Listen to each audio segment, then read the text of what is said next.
Hello friends, तो सवालों के पोस्टमार्टम में आपका वेलकम है। तो चलिए स्टार्ट करते हैं। फर्स्ट क्वेश्चन है आपका, number of isomers which can be obtained theoretically on monochlorination of 2 methyl butane is. तो आपको मोनोक्लोरिनेशन करना है किस पे, 2 मिथाइल ब्यूटेन पे, और आपको जितने भी आइसोमर बनेंगे वो बताने हैं आपको कितने आइसोमर का फॉर्मेशन होगा। तो सबसे पहले हम ये देख लेते हैं कि मोनोक्लोरिनेशन जिस पे करना है, जिसका नाम है 2 मिथाइल ब्यूटेन, उसका स्ट्रक्चर क्या है। तो ये होता है आपका 2 मिथाइल ब्यूटेन, ठीक है, 2 मिथाइल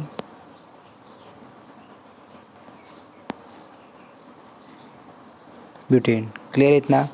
ओके, अब 2 मिथाइल ब्यूटेन तो हमें मिल गया। अब इस पे मोनोक्लोरिनेशन करना है। तो कौन कौन सी पोजीशन है जहाँ पे मोनोक्लोरिनेशन हो सकता है। हम देख रहे हैं कि जितने भी यहाँ पर कार्बन है सभी पे मोनोक्लोरिनेशन हो सकता है, चाहे वो ये वाली कार्बन की बात करें, इस वाली बात करें, इस वाले की बात करें, या फिर इस वाले की बात करें, या फिर इस वाले की बात करें।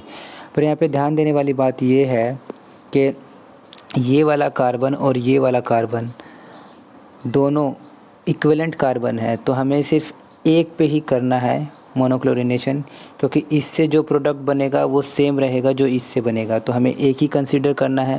तो इसलिए हमारे पास जो कंडीशन बचेगी या फिर जो हमें आइसोमर ढूंढने हैं या फिर बनाने हैं वो सिर्फ एक कार्बन से इस वाले से बनाने हैं, और इस वाले से बनाने हैं, इस वाले से बनाने हैं, और इस वाले से बनाने से।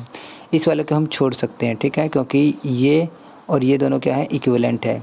चाहे आप इसको ले लो चाहे आप इसको ले लो, ठीक है, एक को कंसीडर करना है। ओके, तो आपके पास चांसेस कितने हैं, चांसेस कह रहा हूँ, क्या नाम है, आपके पास पॉसिबिलिटी कितनी है, 4। तो आप 4 प्रोडक्ट बना सकते हैं इससे। चलिए देखिए कैसे कैसे भी प्रोडक्ट बनेंगे। तो देखिए क्या कौन कौन सा प्रोडक्ट बनेगा। मान लीजिए क्लोरीन आपका यहाँ आ जाए तो एक प्रोडक्ट ये बन जाएगा। मान लीजिए क्लोरीन आपका यहाँ आ जाए तो एक प्रोडक्ट ये बनेगा, और क्लोरीन आपका मान लीजिए कहाँ आ जाए, यहाँ आ जाए तो एक प्रोडक्ट ये बनेगा, और क्या बनेगा, एक प्रोडक्ट ये भी बन जाएगा जब आपका क्लोरीन यहाँ आ जाएगा, ठीक है। तो इस तरीके से आपके 4 प्रोडक्ट का फॉर्मेशन हो जाएगा। अब आपको पता कैसे चलेगा कि ये चारों डिफरेंस है, तो सबके अगर आप नोमेनक्लेचर करेंगे तो सब क्या मिलेंगे, सबके अलग अलग आपको नाम मिलेंगे, ठीक है। तो यही एक तरीका रहता है कि अगर आप सिमिलर स्ट्रक्चर बना देते हैं, सेम आइसोमर बार बार कंसीडर करने लग जाते हैं, तो आप चेक कर लीजिए कि उसका नोमेनक्लेचर अलग है कि नहीं है। तो हम देख सकते हैं कि सबका नोमेनक्लेचर यहाँ पर सबका अलग होगा IUPAC, तो इसलिए कह सकते हैं ये सब के सब क्या हैं, अलग हैं। और हमें कितने प्रोडक्ट मिल रहे हैं, 4 तरह के प्रोडक्ट का फॉर्मेशन हो सकता है। तो 4 तरह के आपके आइसोमर बन सकते हैं मोनोक्लोरिनेशन जब करेंगे 2 मिथाइल ब्यूटेन का, ठीक है। तो इसका आंसर सीधा हो जाएगा कितना, 4, ठीक है। तो चलिए देखते हैं ऑप्शन कौन सा था हमारा। तो ऑप्शन आपका C ऑप्शन ठीक रहेगा यहाँ पर, ठीक है। तो चलिए नेक्स्ट क्वेश्चन करते हैं। तो आपका नेक्स्ट क्वेश्चन है, the molecular formula of diphenyl methane. This is your diphenyl methane. देखिए यहाँ पर फिनाइल ग्रुप है, ठीक है, और ये 2 हैं तो डाई लिखा गया है, और ये मीथेन है, ठीक है आपका। तो ये डाईफिनाइल मीथेन है आपके पास। आपको इस पे क्या करना है, आपको एक हाइड्रोजन हटाना है और क्या रिप्लेस करना है, क्लोरीन एटम करना है। तो ये पहले वाले जैसा ही क्वेश्चन है, ठीक है, बस इसमें एक और एक्स्ट्रा बात बता देंगे कि हाइड्रोजन हटाना है। बेसिकली पहले वाले केस में भी आपको हाइड्रोजन हटाना पड़ेगा तभी जाकर आपका मोनोक्लोरिनेशन हो पाता। तो इस केस में भी ऐसे ही हाइड्रोजन हटाना है और आपको क्लोरीन लगाना है। तो आपको देखना है कि कहाँ कहाँ हाइड्रोजन है और वहाँ वहाँ आपको क्या लगाना है, क्लोरीन लगाना है। और ये सब करते वक्त आपके कितने टाइप के आइसोमर, मतलब कितने आइसोमर का फॉर्मेशन आपको मिलेगा, ठीक है, तो वो देखना है। तो देखिए अगर आप ध्यान से देखें स्ट्रक्चर को, तो यहाँ पर एक हाइड्रोजन है, यहाँ पर एक हाइड्रोजन है, यहाँ एक हाइड्रोजन है, यहाँ पर भी है एक हाइड्रोजन। एक मिनट, तो दोबारा से यहाँ भी हाइड्रोजन है, यहाँ पर भी हाइड्रोजन है, यहाँ पर भी हाइड्रोजन है, यहाँ पर भी हाइड्रोजन है, और यहाँ पर भी हाइड्रोजन है, ठीक है। अगर आप दूसरी तरफ देखें तो यहाँ पर भी आपको हाइड्रोजन मिलेगा, यहाँ पर भी मिलेगा, यहाँ पर भी मिलेगा, यहाँ पर भी मिलेगा आपको हाइड्रोजन, और यहाँ पर भी आपको हाइड्रोजन मिलेगा। और यहाँ पर तो आपके पास 2 हाइड्रोजन है। क्या यहाँ मिलेगा? यहाँ नहीं मिलेगा, क्योंकि यहाँ पर कार्बन की चारों वैलेंसी कंप्लीट हो चुकी है। तो जहाँ जहाँ हाइड्रोजन मिला है वहाँ पर कह सकते हैं कि कार्बन के पास हाइड्रोजन है, ठीक है। अब यहाँ पे क्यों नहीं है? क्योंकि आप देखेंगे तो अगर इसको मैं ध्यान से बनाऊँ तो यहाँ पे CH2 ऐसे लिखा हुआ है और ये इस तरीके से बना हुआ है। तो आपको बेंजीन का स्ट्रक्चर पता होना चाहिए किस तरीके से बनाते हैं। तो अगर आप देखेंगे तो आपको इस तरह का स्ट्रक्चर मिलेगा, ठीक है। जहाँ पर आप क्या देखेंगे कि कार्बन की चारों वैलेंसी पूरी हो चुकी है। यहाँ पे देख रहे हैं 1 बॉन्ड, 2 बॉन्ड, तीसरा बॉन्ड एंड चौथा बॉन्ड। तो इस कार्बन के चारों बॉन्ड कंप्लीट हो चुके हैं ठीक है। तो यहाँ पे कोई हाइड्रोजन आपको नहीं मिलेगा। तो कह सकते हैं कि जहाँ जहाँ हाइड्रोजन है वहाँ वहाँ क्लोरीन आने के चांसेस हैं। ओके, अब क्लोरीन आने के चांसेस तो हैं, पर हमें ये भी देखना है आइसोमर ढूंढते वक्त कि हम एक ही जैसा प्रोडक्ट तो नहीं बना रहे हैं, ठीक है। तो अब अगर ध्यान से देखेंगे हमें क्या करना है, मोनोक्लोरिनेशन करना है या फिर एक क्लोरीन लगाना है। तो देखिए ये वाली पोजीशन, थोड़ा इसको मैं अलग कलर से कर देता हूँ। ये वाली पोजीशन और ये वाली पोजीशन क्या इक्विवेलेंट हैं इसके और इसके, ठीक है। अगर आप देखें रिस्पेक्टिव में, मतलब क्या कहना चाहता हूँ, इसके रिस्पेक्ट में ये वाली पोजीशन कौन सी है बेंजीन पर, ऑर्थो। ये वाली पोजीशन कौन सी है, मेटा। और ये वाली पोजीशन कौन सी है आपकी, पैरा पोजीशन है, ठीक है।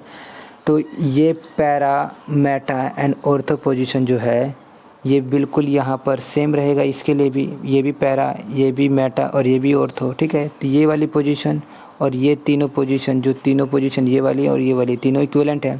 तो हम ये कह सकते हैं चाहे आपका यहाँ पर क्लोरीन आए, यहाँ पे क्लोरीन आए, यहाँ पे क्लोरीन आए, वो एक ही बात होगा अगर यहाँ पे हम लोग इसको देखें, ठीक है।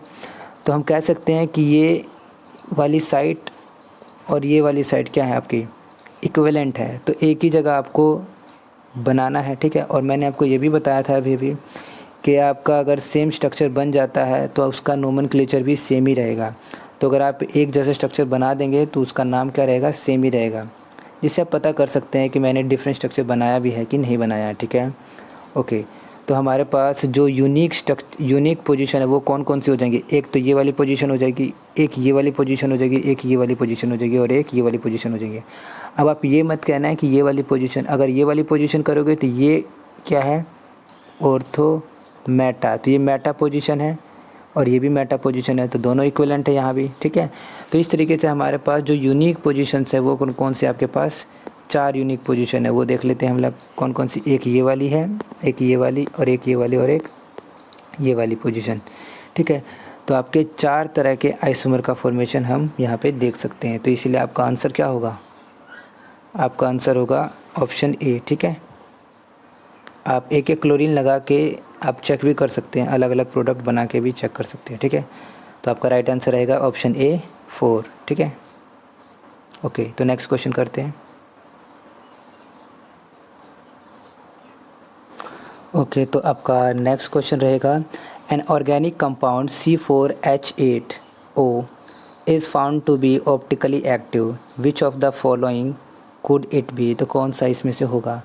अब आपको ये थोड़ा बहुत पता होना चाहिए कि ऑप्टिकली एक्टिव कंपाउंड की बात कर रहा है, तो आपको ध्यान रखना है कि वो उस कंपाउंड में आपका एक कायरल सेंटर होना चाहिए, एक या 2 भी हो सकता है। लेकिन अगर 2 कायरल सेंटर होंगे तो R और S कॉन्फ़िगरेशन नहीं होना चाहिए, नहीं तो ऑप्टिकली क्या हो जाएगा, वो कंपाउंड इनएक्टिव हो जाएगा। अगर आपको R और S के बारे में नहीं पता तो हम लोग इसके बारे में बाद में बात करेंगे। फ़िलहाल आप ये समझिए कि ऑप्टिकली एक्टिव बोला तो आपको एक एटलीस्ट एक कायरल सेंटर की आवश्यकता है। अब ये कायरल सेंटर क्या होता है, मैंने क्या बोला है आपको, कायरल सेंटर, ठीक है। तो कायरल सेंटर क्या होता है, कायरल सेंटर वो कार्बन होता है जहाँ पर आपके 4 डिफरेंट ग्रुप्स अटैच होते हैं। फॉर एग्जांपल यहाँ पे Y लगा लीजिए, यहाँ पे Z लगा लीजिए, यहाँ पर T लगा लीजिए, ठीक है। तो एक कार्बन के चारों तरफ आपको डिफरेंट 4 ग्रुप का अटैचमेंट होना चाहिए, तब उसे क्या बोलेंगे, कायरल सेंटर। अगर ये कायरलिटी हमें मिलती है उस कंपाउंड में तो हम कह सकते हैं कि ऑप्टिकली वो कंपाउंड एक्टिव हो सकता है, ठीक है, हो सकता है। अगर एक है तो होगा ही होगा, लेकिन अगर 2 होंगे तो ये देखना पड़ेगा कि वो R कॉन्फ़िगरेशन में है या फिर दोनों आर कॉन्फ़िगरेशन में है, दोनों एस कॉन्फ़िगरेशन में, या फिर आर या एस कॉन्फ़िगरेशन में, ठीक है। तो इन दोनों केस में क्या देखेंगे, ऑप्टिकली एक्टिव होता है, लेकिन इस केस में वो ऑप्टिकली इनएक्टिव हो जाएगा और वो मीज़ो कंपाउंड का फॉर्मेशन कर जाएगा, ठीक है। तो इतना डिटेल में नहीं जाते हैं, फ़िलहाल बस ये समझिए कि कायरल सेंटर वो होता है जहाँ पर आपके एक कार्बन के चारों तरफ एक कार्बन के साथ 4 डिफरेंट ग्रुप्स का अटैचमेंट होगा, ठीक है। उसे कायरल कार्बन बोल देंगे, ठीक है, ओके। तभी हम चेक करेंगे कि ऑप्टिकली एक्टिव है कि नहीं। अगर ये कायरल सेंटर हमें मिलता है तो वो कंपाउंड क्या हो जाएगा, ऑप्टिकली एक्टिव हो जाएगा, ओके। तो हमें यही देखना है कि किस कार्बन पे 4 डिफरेंट ग्रुप अटैच हैं, किस कंपाउंड में, किस ऑप्शन में यहाँ पर अटैच है। चलो देखते हैं। तो पहले की बात करें तो अगर आप इस पहले वाले स्ट्रक्चर को खोलें तो कैसा दिखेगा आपको कुछ ऐसा दिखेगा, CH3, ठीक है। एक मिनट यहाँ बना लेते हैं, ठीक है। तो ये वाला कार्बन के लिए हो गया। ये सेकंड कार्बन के लिए देखिए मैंने लिखा है इस तरीके से। नेक्स्ट कार्बन के लिए देखिए क्या लिखा है, इस तरीके से। ये बस मैंने इसको ओपन किया और कुछ नहीं किया है, ठीक है। अब थोड़ा देखेंगे तो आपको पता चलेगा क्या कि ये वाला कार्बन के पास हाइड्रोजन है, हाइड्रोजन 3 हाइड्रोजन है, डिफरेंट तो नहीं है ये, ठीक है। तो डिफरेंट ग्रुप अटैच होने चाहिए, तो ये भी कायरल आपका सेंटर नहीं है। ये वाला भी नहीं है क्योंकि इसके पास भी 2 हाइड्रोजन है और यहाँ पे एक कार्बन अटैच है इसके ऊपर, ठीक है। तो अलग आपके होने चाहिए एक कार्बन के ऊपर 4 डिफरेंट ग्रुप, ठीक है। अगर इस कार्बन की बात करें तो इस कार्बन के लिए भी यहाँ पे 2 सिमिलर आ गए हाइड्रोजन, ठीक है, और एक एल्डिहाइड यहाँ पे देखने को मिल रहा है, ठीक है। तो ये 2 हाइड्रोजन आने की वजह से ये भी कायरल सेंटर नहीं है। तो इसलिए कह सकते हैं कि ये वाला कंपाउंड तो आपका कायरल सेंटर कंटेन किया ही नहीं हुआ है, तो इसलिए ऑप्टिकली एक्टिव ही नहीं है, ओके। तो ये भी नहीं है। तो नेक्स्ट ऑप्शन में देखें तो नेक्स्ट ऑप्शन का अगर स्ट्रक्चर बनाए बेसिकली ये 3 है, ठीक है। तो इसको मैं कैसे बना सकता हूँ, तो ये वाला कायरल सेंटर नहीं होगा क्योंकि इसके पास कितने अटैच है, 3 अटैच है। चलो इसके स्ट्रक्चर को एक्सपेंड करते हैं, खोलते हैं इसको, ठीक है। ये 3 है यहाँ पर, ओके। तो देखिए इस तरीके से इसका स्ट्रक्चर बनेगा।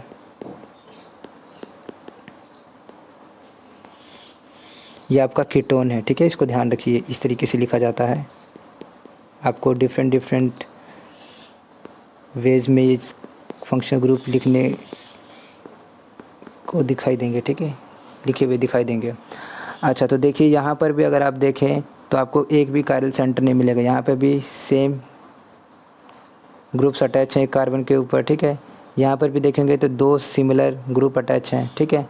बेशक ये अलग है और ये पूरा अलग अटैच है, लेकिन यहाँ पर 2 हाइड्रोजन आ गए हैं सेम, ठीक है, सेम ग्रुप आ गए हैं। तो ये भी नहीं है और ये तो है नहीं क्योंकि इसके पास तो तीन आपके सेम ग्रुप्स अटैच हैं।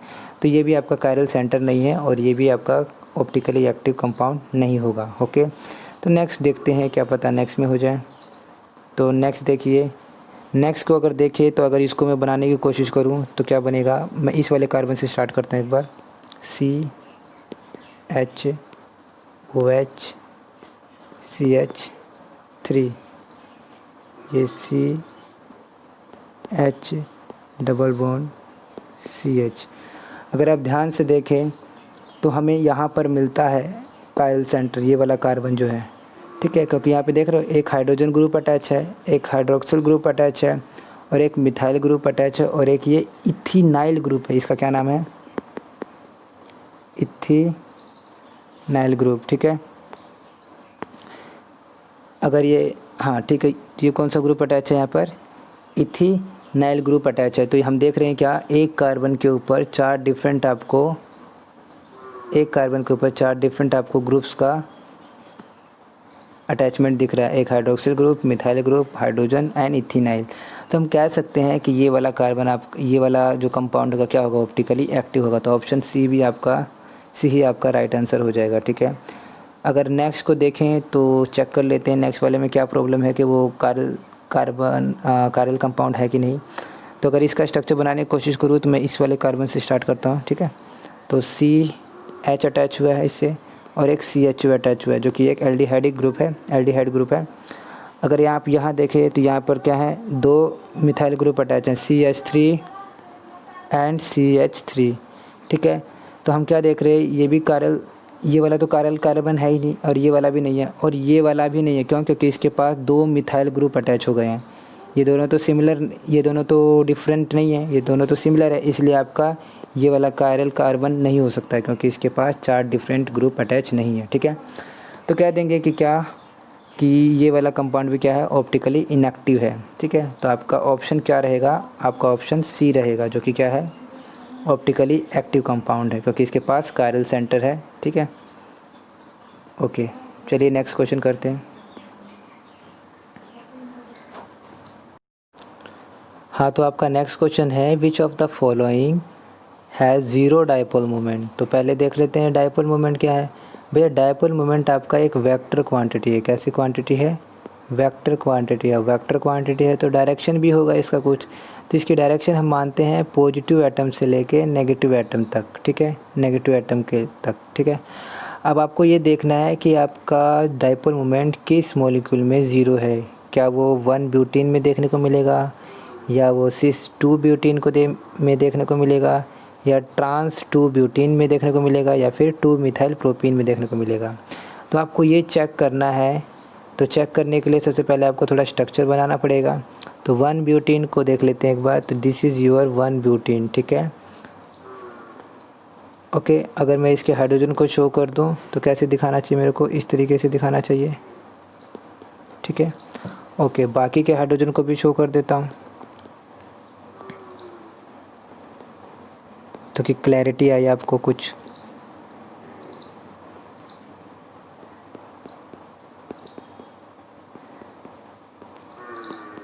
इस तरीके से हमने हाइड्रोजन को शो कर दिया।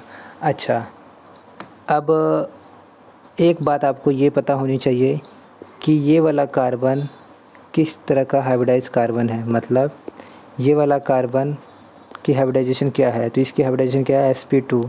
ये कैसे पता चला हमें? ये हमें ऐसे पता चला, हमने अब फ़िलहाल के लिए सिग्मा बॉन्ड को काउंट कर लेते हैं हम लोग। तो हम क्या देखते हैं कि ये एक सिग्मा, ये आपका पाई बॉन्ड है, तो इसमें एक सिग्मा बॉन्ड मिलेगा, ये इसमें एक सिग्मा बॉन्ड मिलेगा, और ये वाला जो हाइड्रोजन के साथ अटैच है ये एक सिग्मा बॉन्ड है। तो आपके पास 3 सिग्मा बॉन्ड अगर होते हैं तो आपका हाइब्रिडाइजेशन क्या हो जाता है? sp2 हो जाता है। तो ये बात तो आ गई समझ में कि इस कार्बन का हाइब्रिडाइजेशन है sp2। ओके, तो इस कार्बन का हाइब्रिडाइजेशन क्या है? इस कार्बन का हाइब्रिडाइजेशन है sp3। कैसे? क्योंकि ये वाला सिग्मा बॉन्ड, ये वाला भी सिग्मा बॉन्ड, ये भी सिग्मा बॉन्ड है। ठीक है, और ये जो है ये वाला बॉन्ड, ये भी सिग्मा बॉन्ड है। तो इस तरीके से आपके पास 4 सिग्मा बॉन्ड है। 4 सिग्मा बॉन्ड के लिए हाइब्रिडाइजेशन क्या हो जाता है? sp3 हो जाता है। ठीक है, तो हमको ये पता चल गया कि जिसके पास हमको ये पता चल गया कि ये वाला कार्बन sp3 हाइब्रिडाइज कार्बन है, और ये वाला कार्बन sp2 हाइब्रिडाइज कार्बन है। अब इससे हमको करना क्या था? हमको ये करना था कि हमें ये तो पता है कि यहाँ पर कार्बन है और ये भी कार्बन है, तो हमें ये कैसे पता चलेगा कि कौन सा ज़्यादा इलेक्ट्रोनेगेटिव एटम है? तो हमें ये पता है कि sp2 जिसका होता है हाइब्रिडाइजेशन वो ज़्यादा इलेक्ट्रोनेगेटिव एटम होता है। क्यों? क्योंकि इसके पास होता है s कैरेक्टर। क्या बोला मैंने? s character. कितना परसेंट? 33%। ठीक है, कितना प्रतिशत? 33%। और sp3 हाइब्रिडाइज कार्बन के पास कितना s कैरेक्टर होता है आपका? 25% होता है। ठीक है, अब इससे क्या होता है? इससे जितना ज़्यादा s कैरेक्टर होता है उतना ही ज़्यादा आपका इलेक्ट्रोनेगेटिव एटम हो जाता है वो। ठीक है, अब ये 25% आया कैसे? चलो इसको देख लेते हैं। अगर sp3 लिखा हुआ है तो sp3 लिखा हुआ है तो इसका मतलब क्या है? एक sp3 है। मतलब जब ये sp3 हाइब्रिडाइज्ड ऑर्बिटल का फॉर्मेशन जब हुआ था, ठीक है, हाइब्रिडाइज्ड ऑर्बिटल का फॉर्मेशन हुआ था, तो उसमें एक s था और 3 p के इलेक्ट्रॉन थे, जिसकी वजह से क्या हुआ? वो हाइब्रिडाइजेशन हुआ और एक हाइब्रिड ऑर्बिटल का फॉर्मेशन हुआ। हाइब्रिड ऑर्बिटल का फॉर्मेशन हुआ तो इसमें क्या देखेंगे कि हमें s का कंट्रीब्यूशन सिर्फ और सिर्फ 25% है। तो ये वही 25% की बात कर रहे हैं। अगर ज़्यादा s का इन्वॉल्वमेंट होगा तो ज़्यादा क्या नाम है परसेंटेज आपको दिखाई देगा, अगर कम है तो कम दिखाई देगा।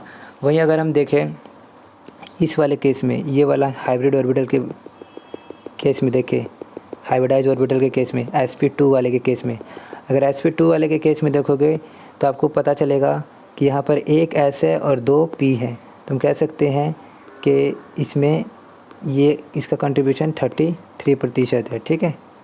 ओके, 33.33 भी कह सकते हैं, ठीक है। बिल्कुल एग्जैक्ट तो नहीं है, बिल्कुल एक ठीक है फ्रैक्शन में ही आएगा जो भी कुछ आएगा।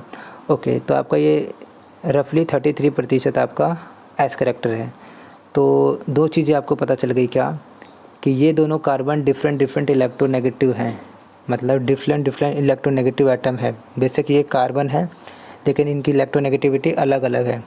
क्यों अलग है? क्योंकि एस करेक्टर दोनों में डिफरेंट डिफरेंट है, ठीक है। हाइब्रिड ऑर्बिटल का जो एस करेक्टर वो अलग अलग है। ओके, तो इससे क्या होता है, इससे ये होता है कि जो डाइपोल के मूवमेंट हम लोग शो कर सकते हैं। कैसे? देखिए, हमने क्या बोला था कि पॉजिटिव एटम से नेगेटिव एटम की तरफ, तो ये बेशक इसके पास बेशक ये कार्बन एटम है, लेकिन as compared to this carbon, ये वाला कार्बन क्या है, ज़्यादा इलेक्ट्रो पॉजिटिव है, ठीक है। इसीलिए आपके जो डायरेक्शन है डाइपोल की मूवमेंट का है पॉजिटिव कार्बन एटम से लेके नेगेटिव कार्बन एटम के लिए, ठीक है। अच्छा, और ये हाइड्रोजन तो आपका होता ही है, ठीक है। क्या होता है हाइड्रोजन? आपका हाइड्रोजन कम इलेक्ट्रोनेगेटिव एटम होता है, ठीक है, कार्बन तो इसलिए इसकी डायरेक्शन क्या होगी, इस डायरेक्शन में होगी, और इसके लिए भी इधर होगा और इसके लिए भी इधर होगा, ठीक है।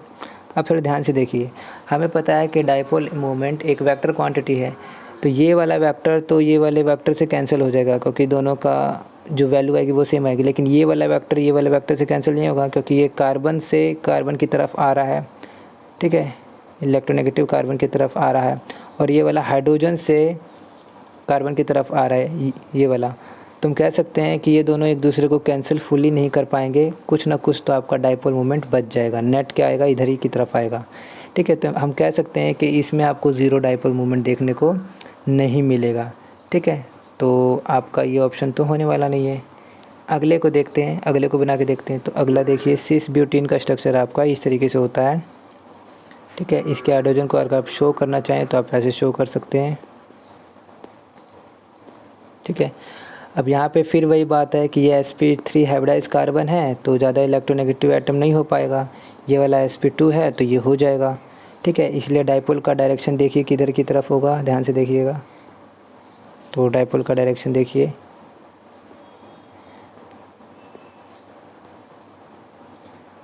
ठीक है। इस वाले केस में इधर, इस वाले केस में इधर, ठीक है। अब आप देखेंगे कि इन दोनों का वेक्टर, अगर मैं इसको ऐसे दिखाऊं तो इन दोनों का रिजल्टेंट क्या आएगा, ये आएगा। और इन दोनों हाइड्रोजन के लिए देखूं तो एक छोटा सा वेक्टर ये आएगा नीचे की तरफ, ये एक वेक्टर जो ऊपर की तरफ ले जा रहा है, और एक ये छोटा सा वेक्टर जो नीचे की तरफ ले जा रहा है। तो नेट क्या आएगा, ऊपर की तरफ ही आएगा कुछ, ठीक है, कुछ ना कुछ तो आएगा ही आएगा। तो हम यहाँ पर भी क्या देख सकते हैं कि जो आपका डाइपोल मोमेंट है यहाँ पर भी ज़ीरो नहीं है, यहाँ पर भी ज़ीरो नहीं है। बात आ रही समझ में? इसलिए आपका ये वाला ऑप्शन भी नहीं होगा, ठीक है। अगला देखिए, ट्रांस टू ब्यूटीन, क्या पता इसमें हो जाए। चलो इसको देखते हैं एक बार। ट्रांस टू ब्यूटीन का स्ट्रक्चर भैया ऐसे होता है, ठीक है। अगर इसके हाइड्रोजन को शो करूँ तो मैं कैसे शो कर सकता हूँ, इस तरीके से। बात आ रही समझ में? और ये फिर से वही sp3 हाइब्रिडाइज कार्बन है, ये sp2 हाइब्रिडाइज कार्बन है। क्लियर है इतना? तो मैं ये कह सकता हूँ कि डाइपोल की डायरेक्शन अगर मैं शो करूँ तो कैसे कर सकता हूँ, इस तरीके से,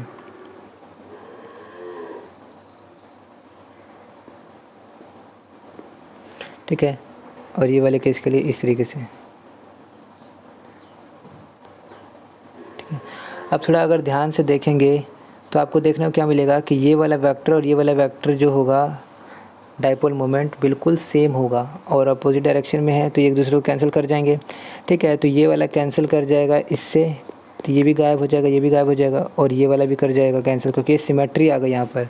तो हमें क्या देखने को मिलेगा यहाँ पर, हमें देखने को मिलेगा यहाँ पे ज़ीरो डाइपोल मोमेंट। क्या देखने को मिलेगा? Zero dipole moment. क्यों? क्योंकि यहाँ पे थोड़ी सिमेट्री आ गई है। सिमेट्री आने से जो भी डाइपोल का जो भी वेक्टर था वो एक दूसरे को कैंसिल कर रहे हैं। क्लियर है इतना? तो इसलिए आपका ऑप्शन यही हो जाएगा राइट आंसर, ठीक है। नेक्स्ट देख लेते हैं उसमें क्या प्रॉब्लम है। अगर आप 2 मिथाइल 1 प्रोपीन को बनाएं तो आपका स्ट्रक्चर कुछ ऐसे बनेगा। This is your two methyl propene, ठीक है। ओके, तो आपको स्ट्रक्चर तो बना लिया हम लोगों ने। अब देख लेते हैं इसके हाइड्रोजन को मैं एक बार शो कर देता हूँ, ठीक है। अब देखिए अगर इसके डायपोल मोमेंट को शो करूँ तो मेरे को ऐसे करना चाहिए, इसको इधर, ठीक है, और इसके लिए इधर, इसके लिए इधर। अब आप ये मत कहना कि ये वाला कैंसिल कर जाएगा इससे, ठीक है। ये हाइड्रोजन से कार्बन की तरफ जा रहा है तो इसका डायपोल की जो लेंथ होगी वो अलग होगी, ठीक है। और इधर से ये कार्बन से कार्बन की तरफ आ रहा है तो इसकी अलग होगी, ठीक है। तो हम ये कह सकते हैं, क्या हम ये कह सकते हैं कि ये कार्बन की तरफ से आ रहा है और ये इस वाले कार्बन की तरफ से आ रहा है, इस वाले कार्बन की तरफ से, ठीक है। दोबारा से बना लेते हैं। तो इस वाले को मैं पहले बना रहा हूँ इधर, देन इधर, इस वाले के लिए बनाया मैंने ये वाला, ठीक है। तो नेट क्या मिलेगा आपको, नेट मिलेगा आपको इधर, ठीक है। और इन दोनों हाइड्रोजन के लिए क्या मिलेगा, एक इधर है एक इधर है, तो नेट क्या मिलेगा इधर। अब आप देखेंगे कि ये वाला वेक्टर और ये वाला वेक्टर दोनों एक दूसरे को कैंसिल फुली नहीं कर सकते, फुली कैंसिल नहीं कर सकते, ठीक है। इसलिए नेट क्या होगा आपका, डायपोल मोमेंट इधर की तरफ होगा, ठीक है, क्योंकि ये बड़ा वेक्टर है और ये छोटा वेक्टर है, रिजल्टेंट वेक्टर, ठीक है। तो हम कह सकते हैं इसमें भी आपको डायपोल मोमेंट देखने को मिलेगा, इसीलिए आपका यहाँ पे डायपोल मोमेंट नॉन ज़ीरो होगा। ज़ीरो तो हो ही नहीं सकता है, कुछ ना कुछ तो डायपोल मोमेंट यहाँ पर शो करेगा ही करेगा, ठीक है। चलिए, थैंक यू।